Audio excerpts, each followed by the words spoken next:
ये इस दिशा में, दूसरी परावर्तित किरण ये है, दोनों को आगे की ओर बढ़ाइए, इनके बीच की दूरी बढ़ती जाती है।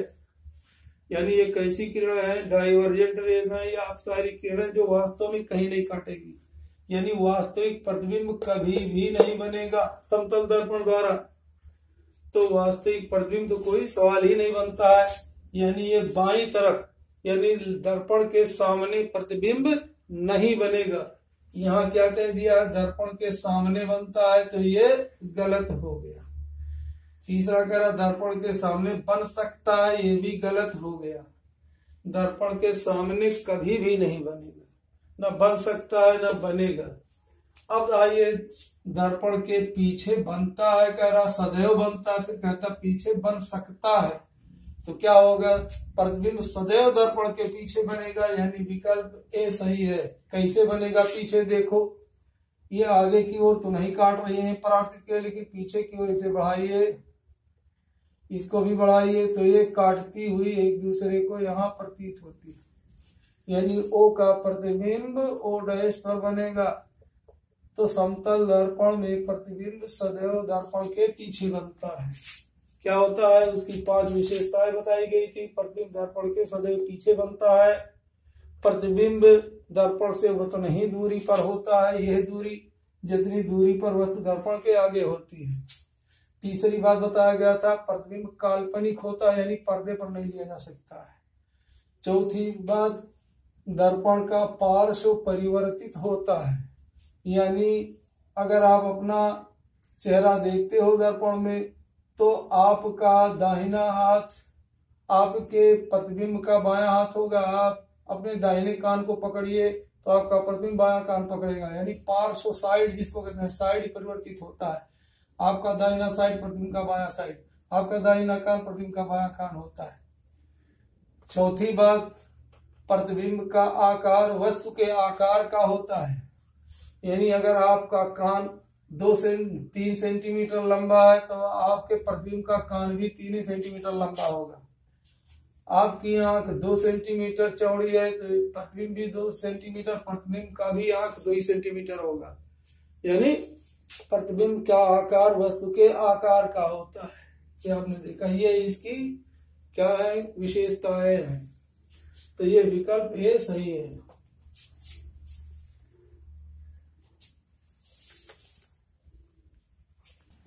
कोई नहीं, इसमें कुछ नहीं करना है। आप जानते हो, वायु प्रकाश के लिए एक पारदर्शी माध्यम है। लोहा, मिट्टी, ईंटा सब अपारदर्शी। बंद है।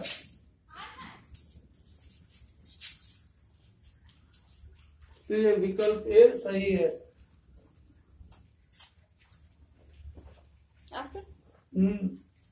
प्रकाश के लिए वायु एक पारदर्शी माध्यम है। पारदर्शी वस्तु की चाहिए, अर्ध पारदर्शी नहीं है ना अपारदर्शी है। जैसे अर्ध पारदर्शी क्या होता है? अपारदर्शी, जैसे मिट्टी है, लोहा है, लकड़ी है, ये सब अपारदर्शी है, इनमें से होकर प्रकाश नहीं जा सकता है। अर्ध पारदर्शी क्या होता है? प्लास्टिक की पतली पन्नी या पतला कागज का पन्ना जिसमें कि तेल लगा हुआ हो, तो वो अर्ध पारदर्शक होता है। ग्रीस या तेल या चर्बी, घी लगा हो, तो वो कागज का पन्ना अर्ध पारदर्शी थोड़ा बहुत दिखाई देता है। तो वायु क्या है? ये पूर्ण रूप से पारदर्शी है। ये सही है।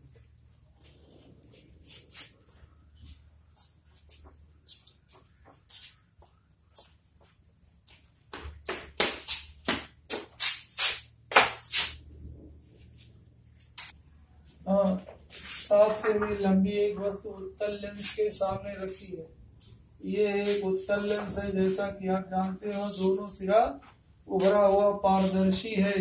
पारदर्शी माध्यम, इसमें पॉलिश नहीं किया होता है। ये बीच में प्रकाशी केंद्र है। लेंस के अंदर स्थित बिंदु, यहाँ से होकर प्रकाश की किरणें बिना विचलित हुए चली जाती है। यह क्या है? प्रकाशिक केंद्र कहलाता है। ये प्रकाशिक केंद्र, इससे होकर जाने वाली किरण ये हो गई। इसी को हम लोग प्रिंसिपल एक्सिस या मुख्य अक्ष भी कहते हैं। अब आइए इसका देखिए, बाएं तरफ वाला तल क्या होता, प्रभावकारी होता है, ये अप्रभावकारी तल होता है। इसका मान लीजिए यहाँ पर है फोकस, कहाँ है ये फोकस, इधर कहीं हो जाएगा 2F, ये तुरंत बनाओगे इसको, इतनी ही दूरी पर इधर बनाओगे, ये F है, इधर यहाँ पर ये है 2F, F' 2F'। अब कह रहा है देखिए इसकी फोकस दूरी दी हुई है, फोकस दूरी है कितनी, 8 सेमी है। ये फोकस दूरी माने F जिसको हम लोग कहते हैं, फोकस दूरी को F F = 8 सेमी। यहाँ से यहाँ तक की ये दूरी कितनी है, इतनी दूरी है 8 सेमी, यानी F बराबर 8 सेमी। और दिया हुआ लेंस के सामने 12 सेमी की दूरी पर, तो यहाँ से यहाँ तक 8, तो यहाँ से यहाँ तक 16 हो गया। 12 कहाँ होगा, F और 2F के बीच में स्थित वस्तु है। ये मान लीजिए ये भी कोई वस्तु है, आप जानते हो F और 2F के बीच स्थित वस्तु का, F और 2F और F के बीच स्थित वस्तु का बड़ा, उल्टा तथा वास्तविक प्रतिबिंब 2F और अनंत के बीच बनता है। अगर आपको नहीं याद है तो तुरंत ऐसे ही प्रतिबिंब बनाओगे, याद है तो कोई बात नहीं। देखिए यहाँ कैसे बनाओगे, ये एक किरण बिंदु A का प्रतिबिंब बनाओगे, यही से किरण चली मुख्य अक्ष के समांतर दिशा में आई, ये कहाँ से होकर के, फोकस बिंदु से होकर अपवर्तित हो जाती है। अपवर्तित किरण दूसरी किरण जो प्रकाशिक केंद्र से होकर आपतित होती है, अपने ही मार्ग पर बिना विचलित हुए आगे की ओर अपवर्तित हो जाती है। यह अपवर्तित किरण होगी, यहाँ से यहाँ तक, यहाँ से यहाँ तक, यह आपतित है अपवर्तित।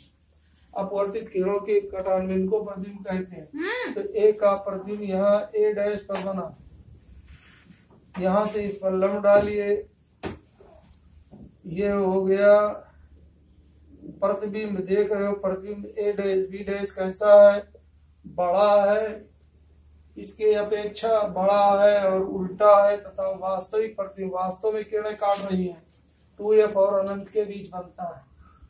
सवाल लगा ले आप, चाहे तो आप चित्र न बनाए, सिर्फ सवाल लगाए। कैसे लिखेंगे, प्रश्नानुसार U = 12 सेमी, F = 8 सेमी। कह रहा प्रतिबिंब कहाँ बनेगा, प्रतिबिंब की दूरी तो हम लोग V कहते हैं, यहाँ से यहाँ तक की दूरी। चित्र में आपको दिखाई पड़ रहा है कि उत्तर कितना होगा, यहाँ तक 8 है तो ये 16 हो गया है, यहाँ तक ये यहाँ तक 8 हुआ, यहाँ तक 16 हो गया, यानी 16 से बढ़ती, तो 16 से बढ़ती है, 24 वाला है, ये 24 वाला है, दोनों दो है 24 वाला, 16 से बढ़ती। यानी पहला आपने देखा प्रतिबिंब की स्थिति, प्रतिबिंब की स्थिति माने V बराबर 16 से बढ़ती होगा, 16 से बढ़ती यानी 24 वाला, ठीक 24 वाला होगा। ये सही है कि ये सही है। दूसरी बात हम जानते हैं, उत्तल लेंस की फोकस दूरी सदैव धनात्मक होती है, क्योंकि ये प्रभावकारी तल है, इस तल का केंद्र यहाँ होगा, ये फोकस दूरी होगा, तो दाहिनी ओर की दूरी धनात्मक, तो यहाँ से इधर की दूरी, उत्तल लेंस की फोकस दूरी धनात्मक होती है, उत्तल लेंस की फोकस दूरी धनात्मक होती है। अब आइए V का मान निकालना है, मान लो आपको, तो सिर्फ इतने निकालेंगे। मान लो चित्र ना आपने बनाया तो लिखोगे, हम जानते हैं 1/F = 1/V - 1/U। अगर दर्पण होता तो आप कहते 1/V + 1/U = 1/F।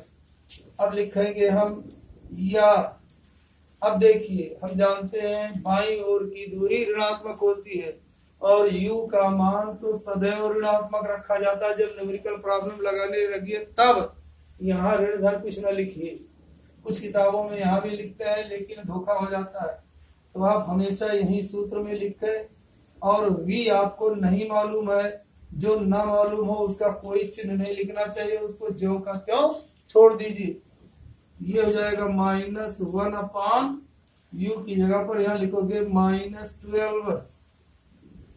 v को आपने क्या लिख दिया, हम जानते हैं u को सदैव हम ऋणात्मक लिखेंगे, चाहे अवतल लेंस हो, उत्तल लेंस हो, अवतल दर्पण, सूक्ष्मदर्शी, दूरदर्शी, कोई भी प्रकाशिक उपकरण हो, चाहे नेत्र का चश्मा हो, इज इक्वल टू यह आप जानते हो उत्तल लेंस की फोकस दूरी धनात्मक होती है, तो यह बराबर 8 तो लिखेंगे 1/8।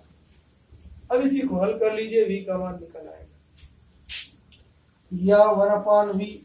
आप समीकरण हल करना जानते हो, ये अक्षर वाला पद है, इसमें गिनती है, इसमें गिनती है। अक्षर वाले पद को बाईं ओर रखा जाता है, गिनती वाले पद को दाहिनी ओर कर दिया जाता है। 1/8 ये माइनस माइनस प्लस हो गया, फिर इधर आएगा तब माइनस हो गया, 1/12 हो गया। क्या हो गया, ये माइनस माइनस मिलकर प्लस हो गया, लेकिन जब इस तरफ आएगा तो माइनस हो गया। या 1/v इज इक्वल टू 8/12 का लघुत्तम हो गया 24, यानी बड़ी गिनती का पहाड़ा पढ़िए, जब तक कि छोटी गिनती से कट न जाए। तो लघुत्तम निकालने की 3 विधियां हैं, गुणा की विधि और पहाड़ा विधि, तीसरा है गुणनखंड की विधि। तो पहाड़ा विधि में क्या है, बड़ी गिनती का पहाड़ा पढ़ते चलो, 12 कम 12 12 24 12 के 36, जब तक कि वो छोटी गिनती से कट न जाए। छोटी गिनती 8 8 3 24 कट गया। अब इससे 8 3 24, 3 एकन्यम 3, 12 दूनी 24, 2 एकन्यम 2, बराबर हो गया 1/24, यानी 1/v इक्वल टू 1/24। इसे तिरछा गुणा करेंगे, 1/v इक्वल टू 1/24। दो भिन्नों के बीच में बराबर का चिन्ह, तिरछा गुणा क्रॉस मल्टीप्लिकेशन करना चाहिए। या इधर देख, v इक्वल टू 24 24 सेंटीमीटर, ये प्लस 24 आया, देख रहे हैं 24 प्लस 24 दो बार है। ये दूसरा आवर्धन, आवर्धन आप क्या देख रहे हो, आप उत्तल लेंस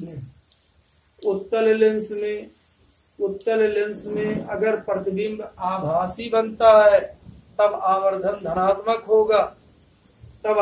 धनात्मक होगा, यानी आप जानते हो उत्तल लेंस में 5 स्थितियां ऐसी है कि जबकि उल्टा प्रतिबिंब बनता है।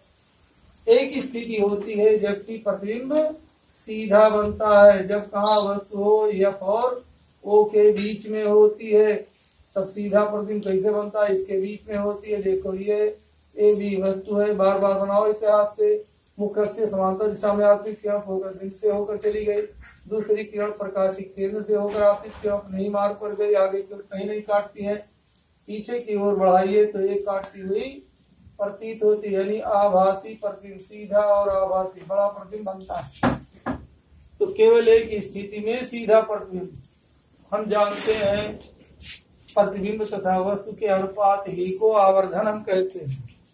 आवर्धन क्या होता है, I/O, M is equal to I/O, चाहे कहो V/U, दो तरह से निकाल सकते हैं। तो V/U आप देख रहे हो, U ऋणात्मक है और V धनात्मक है। कितना है, V बराबर कितना है, V बराबर 24 आपने देखा, यह धनात्मक आया है। U है ऋणात्मक, कितना है ऋणात्मक, U बराबर है कितना 12, तो कितना हो जाएगा -2 और 24, कितना हो जाएगा I/O is equal to V/U। क्या दिया, आवर्धन पूछे, क्या पूछेगा, आवर्धन, तो आवर्धन कितना हो जाएगा -2 V/U, I/O is equal to V/U। U बराबर है 12, V बराबर 24 आ गया। तो इसमें कौन है, देखो तो फिर से देखो, ये क्या है 24 और ये 24, ये 14 में -2 है, कितना है ये -2, कितना हो गया, आंसर कौन विकल्प सही हो गया, ये वाला, क्योंकि हम जानते हैं आवर्धन भी ऋणात्मक होगा। इसमें आवर्धन धनात्मक दिया हुआ है, क्या है, आवर्धन धनात्मक दिया हुआ है, ये आवर्धन ऋणात्मक है, यही वाला सही है। ये क्या है, इसमें आवर्धन धनात्मक। उत्तल लेंस द्वारा, फिर से सुनिए, उत्तल लेंस द्वारा क्या होता है, जब आभासी प्रतिबिंब बनता है तब आवर्धन धनात्मक होता है, नहीं तो आवर्धन ऋणात्मक होता है। 6 प्रकार का प्रतिबिंब बनता है उत्तल लेंस द्वारा। तो ये आवर्धन भाव हो गया।